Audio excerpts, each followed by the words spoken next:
व्हिडिओमध्ये सर्वांचं स्वागत आहे. आपला MNCमध्ये UID कसा बघायचा ते आपण पाहणार आहोत. प्रथमतः आपल्याला गुगलवरती यायचं आहे. इथे सर्च करायचं आहे MNC सर्च करायचं आहे, क्लिक करायचं. सर्च केल्यानंतर असं खाली स्क्रोल डाऊन करायचं आहे.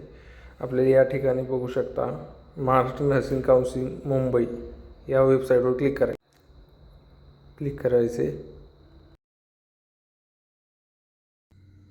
साईड ओपन झाल्यानंतर असं पेज येईल. आपल्याला खाली स्क्रोल करून घ्यायचं आहे. इथे या ठिकाणी युजर नेम, पासवर्ड आणि कॅप्चा भरून घ्यायचा आहे. लॉग इन करून घ्यायचं आहे. लॉग इन झाल्यानंतर या ठिकाणी आपण पाहू शकता वरच्या बाजूला UID म्हणून आहे. याच्या पुढे आपल्याला UID नंबर दिसेल. अशा प्रकारे आपण UID पाहू शकता.